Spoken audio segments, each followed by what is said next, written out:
નમસ્કાર વિદ્યાર્થી મિત્રો, મારી યુટ્યુબ ચેનલ સંજય પટેલમાં આપ સૌનું હાર્દિક સ્વાગત છે. મિત્રો, આજના વિડીયોની અંદર આપણે ધોરણ 9 વિષય છે હિન્દી, જેનો પાઠ 21મો, જેનું નામ છે ક્રાંતિકારી શેખર કા બચપન. આ પાઠના સ્વાધ્યાયના પ્રશ્નો અને તેના જવાબો વિશે શીખવાના છીએ. વિદ્યાર્થી મિત્રો, જો તમે મારી ચેનલમાં નવા હોય તો મારી ચેનલને જરૂરથી સબસ્ક્રાઇબ કરો. વિડીયો સારો લાગે તો લાઇક કરો, શેર કરો અને બેલ નોટિફિકેશન ઓન કરો, જેથી મારા આગળના નવા વિડીયો પણ આપને મળતા રહે. તેમજ વિદ્યાર્થી મિત્રો, આ પાઠની પીડીએફ જોવા માટે પ્લે સ્ટોરમાંથી અમારી એપ્લિકેશન વિશ્વગુરુ એસટીડી અખતીબાર ગુજરાતી ડાઉનલોડ કરી તમારા મોબાઈલમાં ઇન્સ્ટોલ કરો.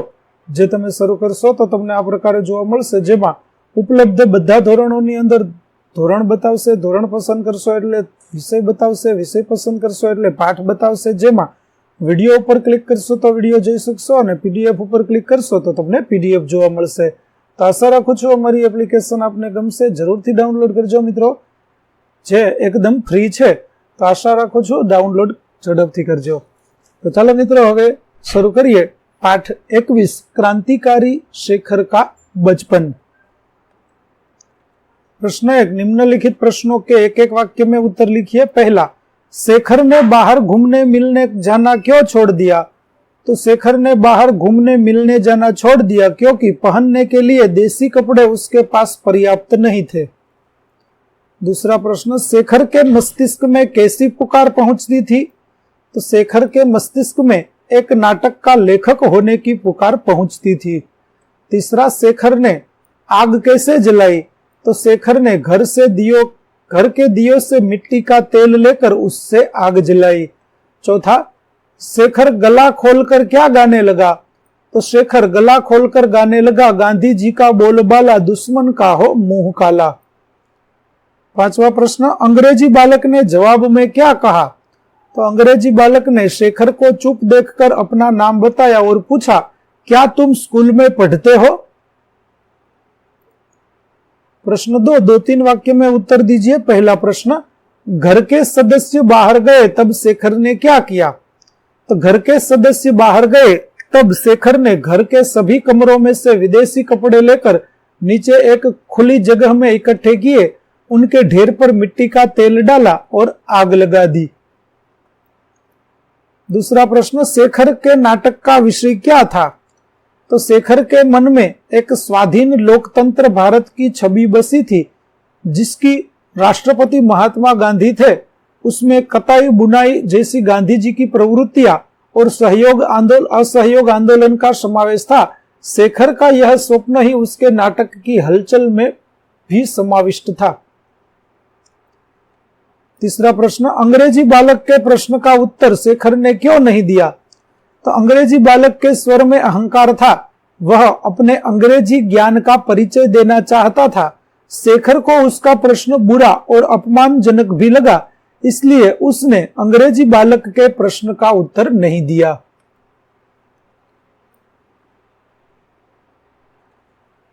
चौथा, पिता ने क्रुद्ध स्वर में शेखर को क्या कहा? तो शेखर ने अंग्रेजी बालक के किसी भी प्रश्न का उत्तर नहीं दिया. पिता नहीं चाहते थे कि वह बालक शेखर को अंग्रेजी से अनभिज्ञ समझे, इसलिए उन्होंने क्रुद्ध स्वर में शेखर से कहा, उत्तर क्यों नहीं दिया? क्या तुम्हारा मुंह टूट गया है? प्रश्न 5, शेखर उत्तर न देने में कैसे बच गया? तो शेखर अंग्रेजी बालक के प्रश्नों के उत्तर में एकदम चुप रहा था. पिता इस बारे में शेखर से उसके चुप रहने का कारण जानना चाहते थे, किंतु तभी ट्रेन आ गई और शेखर उत्तर देने से बच गया. प्रश्न 6, घर आकर पिता ने मां से क्या कहा, क्यों? तो बांकीपुर स्टेशन पर शेखर ने बालक के अंग्रेजी प्रश्नों के उत्तर न देकर चुप्पी सी साध ली थी. इससे पिता को क्रोध के साथ दुख भी हुआ था. घर आकर उन्होंने शेखर की मां से कहा, हमारे लड़के बुद्ध है, किसी के सामने उनका मुंह ही नहीं खुलता. प्रश्न 3, सविस्तर उत्तर लिखिए. पहला प्रश्न, शेखर के मन में विदेशी मात्र के प्रति घृणा क्यों हो गई थी? तो महात्मा गांधी ने देश में असहयोग आंदोलन शुरू किया था. चारों तरफ स्वदेशी की हवा बहने लगी थी. शेखर के मन पर इसका गहरा प्रभाव पड़ा था. वह गांधी जी के प्रति अपार श्रद्धा रखता था। गांधी जी स्वदेशी वस्तुओं के उपयोग का आग्रह करते थे। विदेशी वस्तुएं देश की पराधीनता की प्रतीक बन गई थी, इसलिए शेखर के मन में भी विदेशी मात्र के प्रति घृणा हो गई थी। प्रश्न 3, शेखर के घर में अंग्रेजी भाषा के प्रति गहरा प्रभाव था, ऐसा हम कैसे कह सकते थे? तो शेखर के पिता और भाई घर में अंग्रेजी में बात करते थे। पिता शेखर को भी भाइयों के साथ अंग्रेजी में बात करने के लिए प्रोत्साहित करते थे। शेखर भी शैशव से अंग्रेजी बोलता था। शेखर की पहली आया ईसाई थी और अंग्रेजी बोलती थी। उसका पहला गुरु भी एक अमेरिकन मिशनरी थे जो दिन भर अंग्रेजी बोलता था। शेखर को ऐसा लगता था जैसे अंग्रेजी ही उसके परिवार की मातृभाषा हो। परिवार में अंग्रेजी का ऐसा चलन देखकर हम कह सकते हैं कि शेखर के घर में अंग्रेजी भाषा का गहरा प्रभाव था। प्रश्न 2, शेखर का चरित्र चित्रण कीजिए। उत्तर, शेखर एक कोमल मन का किशोर है। गांधी जी के असहयोग आंदोलन का उस पर गहरा प्रभाव पड़ा है। स्वदेशी की हवा से प्रेरित होकर उसे विदेशी मात्र से घृणा हो जाती है।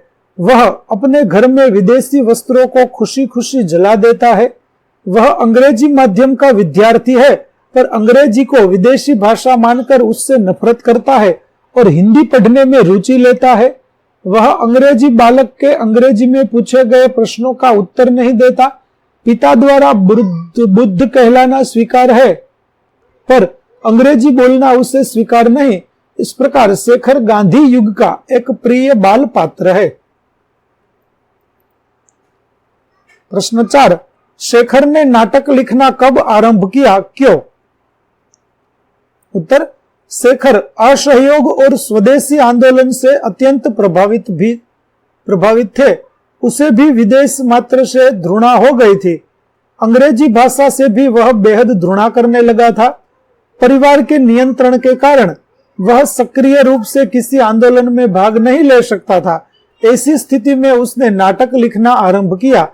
शेखर को गांधी जी के प्रति अपना अपार श्रद्धा व्यक्त करनी थी, साथ ही उसे अपने हिंदी ज्ञान को भी प्रभावित करना था। इसलिए अपनी भावनाओं को प्रकट करने के लिए शेखर ने नाटक लिखना आरंभ किया। प्रश्न 4, विलोम शब्द लिखिए। पहला, सहयोग का होगा असहयोग, विदेशी का होगा स्वदेशी, बाहर का होगा भीतर, दुश्मन का होगा दोस्त, अंकुश का होगा निरंकुश। प्रश्न 5, समानार्थी शब्द लिखिए। अनुमति का आज्ञा, कष्ट का तकलीफ, निरंतर का लगातार और आजाद का होगा स्वतंत्र। प्रश्न 6, मुहावरे का अर्थ देकर वाक्य में प्रयोग कीजिए। मुंह काला होना यानी कि बदनाम होना। वाक्य, बुरे कर्म करोगे तो मुंह काला होगा ही। विद्यार्थी मित्रों, અહીં આપણું પાઠ 21 ક્રાંતિકારી શેખર કા બચપન ના સ્વાધ્યાયના પ્રશ્નો અને તેના જવાબો પૂરા થાય છે। આગળના પાઠના સ્વાધ્યાયના પ્રશ્નો અને તેના જવાબો મેળવવા માટે મારી ચેનલને જરૂરથી સબસ્ક્રાઇબ કરો તેમજ પીડીએફ જોવા માટે પ્લે સ્ટોરમાંથી અમારી એપ્લિકેશન વિશ્વગુરુ STD 1 થી 12 ગુજરાતી ડાઉનલોડ કરો, જેમાં આપને ધોરણ 9 તમામ વિષયના સ્વાધ્યાય સોલ્યુશન, સ્વાધ્યાય પોથી સોલ્યુશનની પીડીએફો મળી રહેશે। તો આશા રાખું છું અમારી એપ્લિકેશન આપને ગમશે, જરૂરથી ડાઉનલોડ કરજો મિત્રો। તો ફરી મળીશું નવા વિડીયો સાથે, ત્યાં સુધી આવજો।